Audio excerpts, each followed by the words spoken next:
가족, 청신호를 사랑하는 가족 여러분 안녕하세요. 오늘 벌써 네 번째 영상으로 만나 뵙게 됐습니다. 오늘도 역시 과자 던져먹기 미션. 오늘은 무시무시한 과자.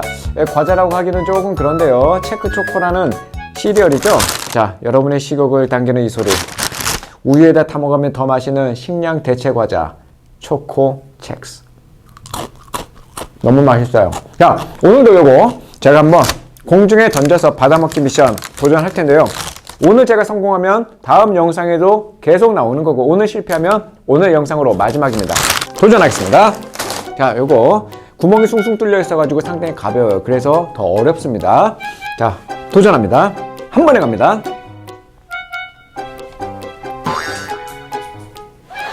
실패했습니다. 과자 던져먹기 미션은 오늘로써 마무리를 짓도록 하겠습니다. 오늘은요, 제가 좀 독특한 사진 한 장 딱 붙여놓고 시작하겠습니다. 거꾸로 붙였냐고요? 아닙니다. 자, 가운데 잘 보시면은, 자, 빨간색과 노란색이 절묘하게 있는 한자가 나오는데요. 바로 복이라는 글자입니다. 노란색으로 있는 글자는 바로 복이라는 글자입니다. 중국인들이 가장 좋아하는 이 복은요, 일부러 각 가정마다 거꾸로 뒤집어 놓습니다. 따오후라고 표현하는데요. 복을 뒤집어 놓는다. 즉, 하늘에서 복이 내려오기를 바라는 마음으로 복을 뒤집어 놓아요. 이렇듯 중국인들은 굉장히 복을 좋아합니다. 복을 너무너무 사랑해요. 어느 정도로 복을 사랑하냐면, 꽁시 파차이라고 해서 새해 인사를 우리는 새해 복 많이 받으세요 라고 하지만 중국인들은 그 복을 돈으로 계산합니다. 중국인들이 한국에 가면 꼭 반드시 가야 할 9군데 관광지가 있는데 그 중에 하나가 서울에 있는 이화여대입니다. 왜 그런지 아세요? 이화여대 캠퍼스가 아름다워서가 아니라 이화여대의 이화가 꽃 화자라는 거 아시죠? 이는 무슨 백꽃이에요. 백꽃여자대학이 이화여대인데 이 이화라는 발음이 중국인들이 발음하는 돈을 벌다, 돈이 불어나다 라는 리파와 리화가 발음이 비슷하다고 해서 이화여대를 좋아하는 거예요. 그러니 이화여대에 가서 사진을 찍고 기념품을 사면 나도 돈을 많이 벌 것이다 라는 어떤 미신 같은 것이 작용한 것이죠. 중국인들은 이화뿐만 아니라 이 파 때문에 발음이 비슷한 이 팔자를 굉장히 좋아합니다. 팔자. 이 팔자를 옆으로 딱 뒤집어 놓으면 인피니티, 무한대라는 뜻도 있죠. 중국인들은요, 팔자를 굉장히 좋아해요. 경매에서 중국 자동차 그 번호판이 팔자가 들어간 것이 약 3억 원의 경매에 붙여졌다는 사실, 놀라운 사실입니다. 중국에서 얼마 전에, 꽤 오래전이죠. 2008년도인가요? 중국 베이징 올림픽이 있었어요. 이 2008년 올림픽이 8월 8일에 있었다는 거 아세요? 그것도 저녁 8시에 개막을 했어요. 그만큼 중국인들은 이 팔자를 너무너무 사랑한다니까요. 중국인들이 가장 좋아한다는 우리나라 아이돌 연예인 가수가 누군지 혹시 아시나요? 그것은 바로 G드래곤이에요. G드래곤.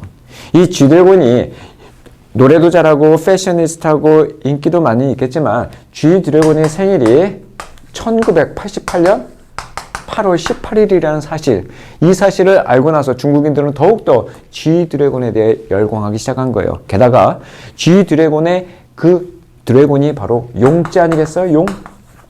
용. 와, 중국인들이 가장 좋아하는 그 신성한 동물, 용. 불을 뿜고 무대에서 자신의 끼를 분출하는 그 G드래곤을 보면서 나도 정말 저렇게 팔자가 폈으면 좋겠다라고 하는 중국인들의 심리가 드러난 게 아닌가 싶습니다. 자, 이렇듯 우리는 오늘 팔자에 대해서 좀 이야기를 해볼까 해요. 팔. 과연 팔은 어떤 의미를 갖고 있는가?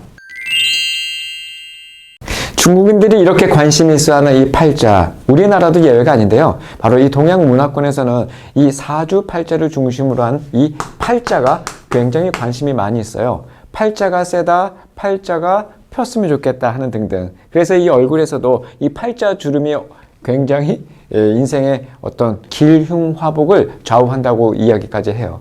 자, 어찌됐든 이 팔자든 사주팔자든 우리가 알아야 할 것은 십간 십이지라고 합니다. 십간 십이지. 10개의 기둥이 있고 12개의 이 지가 있다라고 이야기하는 건데요. 이것이 조합이 되어서 음양 오행설이 이루어지고 역학이라든가 이런 모든 것들이 이쪽으로 진행이 되고 있는 거예요. 십간은 뭐냐면 여러분들 잘 아는, 아마도 들어봤을 거예요. 갑, 을, 병, 정, 무, 기, 경, 신, 임, 개. 이게 바로 십간이고요. 이쪽이 양, 이쪽이 음을 얘기해요. 그리고 여기에는 5개의 오행이라고 이야기를 하는 거죠. 그래서 이것이 각각의 오행을 이루고 이것이 음양을 이루어서 음양, 오행설 이렇게 이야기하는 거거든요. 근데 12지는 이것과는 조금 달라요. 동물, 띠. 여러분도 각자의 띠가 있을 거예요. 저는 돼지띠인데요. 각자의 띠가 있어서 이렇게 되죠. 자축, 인묘, 진사, 오미, 신유, 술해. 각각의 동물이 있단 말이에요. 자는 쥐고요. 축은 소고요. 이는 호랑이고요. 묘는 토끼고요. 지는 용이고요. 사는 뱀. 오는 말이고요. 미는 양이고요. 신은 원숭이. 유는 닭. 술은 개. 해는 돼지. 이렇게 해서 12개의 12지가 나오는 거랍니다. 그래서 우리는 이 십간과 12지를 연결해서 갑자, 병축, 무인, 경묘, 임진. 임진? 그때 일본이 쳐들어왔어. 임진왜란. 바로 십간 12지가 연결된 해의 이름인 거예요. 이런 식으로 올해 2021년은 과연 어디일까요? 바로 신축. 올해가 신축년이죠. 이런 식으로 십간 12지가 이루어지면서 다시 갑자로 오는데 걸리는 시간은 60년이에요. 그래서 우리나라 나이로 61세가 되면 다시 갑자년으로 돌아왔다라고 해서 회갑 혹은 환갑이라고 이야기를 하는 거랍니다. 자, 이처럼 십간 12지는 이 동양 문화권에서 굉장히 중요한 것이고 이것을 세차라고 이야기하고 또 이것이 월건이라고 얘기하고 이것을 또 하루로 압축하면 일진이라고 얘기해요. 그래서 오늘 내가 일진이 안 좋았다, 일진이 좋았다 이야기하는 것도 바로 이와 같은 원리죠.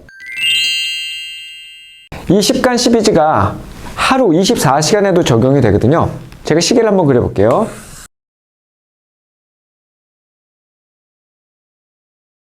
십간 12지는 밤에서부터 시작하는 거예요. 그래서 밤 11시에서 새벽 1시 이때를 아까 뭐라고 그랬죠? 자축인묘 진사오미 신유술의 자시예요. 자시. 그러니까 쥐가 돌아다니는 시간 그렇게 생각하면 되는 거예요. 그 다음에 뭐라고 할까? 축시. 요거 인시. 2시간씩 끊어갑니다. 요게 묘시. 우리 고전 중에서도 토끼전 있잖아요. 토끼의 간을 뺐다 그 시간이 묘시. 이런 표현이 나오거든요. 계속해서 진시. 요게 사시. 그리고 다시 오전 11시에서 오후 1시까지가 오시예요. 그래서 우리가 흔히 이야기할 때 우리 11시에 만나자 그러면 야 오전 11시, 오후 11시 그러잖아요. 그 오전, 오후가 바로 이걸 가리키는 거예요. 그래서 우리가 요 시간을 정오라고 하잖아요. 낮 12시를 정오. 그래서 정오라고 하는데 이 정오의 이 앞이 오전, 오시의 뒤가 오후 이렇게 이야기하는 거예요. AM, PM 영어로만 알았지 오전, 오후가 어떤 의미인지 십간 12지를 통해서 이해되셨죠? 이렇게 우리가 오늘은 팔자에 대해서 쭉 동양 문화권에서 중요시하는 십간 12지를 이야기했지만 성경에도 이 팔자가 굉장히 중요하다는 의미 여러분 알고 있나요? 성경에서도 이 팔자가 굉장히 중요합니다. 팔. 과연 성경에서는 이 팔을 어떻게 이야기하고 있을까? 저는 오늘 이 팔에 대해서 성경이 말하는 그 말을 조금 여러분과 함께 이야기 나눌까 해요. 우리 친구들 혹시 남자친구들이라면 포경수술에 대해서 굉장히 관심이 있을 거예요. 이미 한 친구도 있을 거고 아직 못한 친구도 있을 거예요. 포경수술. 포경수술은 생각만 해도 조금 아파요. 자, 포경을 왜 포경수술이라고 했냐면 이 포자가 잡을 포자예요. 무슨 포? 잡다. 포수할 때 포. 다 한자예요. 어쩔 수 없어. 이 경이라는 것은 아주 놀라운 사실이에요. 고래경이라는 뜻이에요. 고래경. 물고기가 있고요. 포경이라는 것은 고래를 잡는다는 뜻이에요. 조금 그렇지만 남자의 성기가 고래 모양이다 생각해서 그 고래를 잡는다 포경수술, 서컴시전 영어로 그렇게 얘기하죠. 이것이 바로 성경에 나와요. 창세기 17장에 가면 하나님이 아브라함에게 나는 전능한 하나님이다 라고 이야기를 하고 나와 너 사이에 언약 백성으로서 언약을 체결한다 라고 이야기하면서 하나님께서 아브라함에게 바로 창세기 17장 10절에 너희 중 남자는 다 할례를 받아라 이런 이야기를 하세요. 할례도 한자예요. 이 할자가 무슨 할자냐면 벨 할자, 칼로 자르는 할자예요. 그래서 역할을 자른다 라고 했을 때 우리는 역할이라고 하죠. 그리고 가격을 잘라서 끌어온다, 우리 할인 행사라고 들어봤죠. 다 할자가 벨 할자예요. 레는 무슨 레자겠어요? 레는 당연히 예식할 때 예자예요. 그러니까 자르는 예식이에요. 남자 성기의 포피를 자르는 예식, 그것이 할례예요. 서컴시전. 지금도 이스라엘 백성들은 이 할례 의식이 굉장히 중요해요. 우리도 어떤 위생적인 관념 때문에 이 포경수술을 하지만 사실은 성경에 나오는 이야기, 창세기 17장 10절에 보면 나와 너희 후손 사이에 지킬 새 언약이다 라고 이야기를 하면서 할례를 지시하죠. 그때 그날에 아브라함이 정말 할례를 해요. 어떤 외과적인 마취라든가 그런 것이 없이 그냥 날카로운 돌로 자신의 성기를 포피를 자르는 그 의식을 아브라함이 무려 99세 노인이 그걸 하죠. 그리고 그 집안에 있던 아들 하인들까지 남자들은 다 할례를 시킵니다. 당시 이스마엘이 17세, 지금은 고1 정도 나이 되죠. 그때 할례를 받았어요. 그리고 나중에 정말 하나님의 언약 백성 아브라함의 그 새 언약 백성 이삭이 태어났을 때는 태어난 지 8일 만에, 며칠 만에 8일. 성경에서 중요하게 생각하는 이 할례는 난지 8일 만에 그 백성의, 그 아이의 성기 포피를 자르는 그 의식을 했다는 얘기죠. 8이라는 숫자는 굉장히 중요합니다. 우리가 다 아다시피 노아의 방주 사건은 8명이 방주가 탔어요. 놀라운 사실은 한자에 그 의미가 담겼는데 여러분 배 선자를 아시나요? 배 선자는 큰 배 주자에 8명이 탔다라는 이야기예요. 8명이 탔다. 그 배에 8명이 타서 40일 동안 주야로 내리 쏟아지는 그 홍수를 구원받았다라는 의미에서 이 8이라는 숫자는 새 출발을 의미하는 거예요. 새 출발. 예수님께서 돌아가시고 3일 만에 부활하셨죠. 무슨 요일일까요? 자, 이스라엘 백성들은 일요일부터 시작해서 월, 화, 수, 목, 금, 토. 이 토요일이 바로 제7일이에요. 지금도 그래서 제7일에 안식을 지키는 그런 사람들이 있는데 이것은 우리가 지키고 있는 이 부활, 바로 예수님께서 금요일 십자가에 돌아가시고 하루 이틀 3일 만에 부활하신 이 날을 우리는 주일, 주님의 날, The Lord's Day, 주일로 섬기는 거죠. 그래서 우리는 일요일부터 시작해서 1, 2, 3, 4, 5, 6, 7, 다시 8, 9, 10. 주일은, 일요일은 다시 말해서 8요일이에요. 성경 요한복음 20장 26절에 보면 여드레를 지나서 라는 표현이 정확히 나와요. 영어 성경에는 a week's later, 일주일 후에라고 나오지만 우리말 성경에는 더 정확하게 여드레가 지나서 이렇게 나와요. 왜 여드레라는 말을 굳이 쓰셨을까? 요한복음 20장 26절에는 예수님께서 부활하시고 제자들 앞에 나타나셔서 너희에게 평안이 있을지어다, 평강이 있을지어다 라고 이야기를 하시며 부활된 모습을 보여주세요. 근데 그때 그 자리에 도마가 없었어요. 그리고 나중에 도마가 제자들에게 나는 예수의 부활을 믿을 수 없어 라고 그렇게 얘기했을 때 여드레가 지나서 다시 예수님께서 제자들에게 나타나세요. 도마는 그 믿음 없음에서 믿음의 확신을 갖게 된 놀라운 시간이 바로 이 여드레, 이 8이라는 숫자예요. 고린도후서 5장 17절에 보면 이런 말이 있죠. 그런즉 누구든지 그리스도 안에 있으면 보라 새 것이 되었도다. 그런즉 누구든지 그리스도 안에 있으면 이전 것은 지나갔으니 보라 새 것이 되었도다. New creation. He is a new creation. 완전한 새로운 피조물이 되었다. The new has come. 새로움이 나한테 왔다. 새 것. 이 8이라는 숫자는 굉장히 중요해요. 더 놀라운 사실은 예수라는 헬라어가 이렇게 써요. 이렇게 써요. 헬라어. 이 헬라어나 히브리어에는 우리 한글이나 다른 한자에 없는 것이 있는데 바로 게마트리아라는 수비학이에요. 즉 다시 말해서 각 글자마다 숫자 값이 있어요. 숫자 값. 요거는 10이에요. 요거는 8이고요. 요거는 200이에요. 200. 이거 다 못 외워서 제가 보면서 하겠습니다. 요거는 70이고요. 요거는 400. 요거는 200. 요거랑 요랑 똑같은 거예요. 이거를 다 합치면 뭐가 나오는 줄 알아요? 요걸 다 합치면? 이게 예수거든요. 예수스. 이게 다 합치니까 888이 나와요.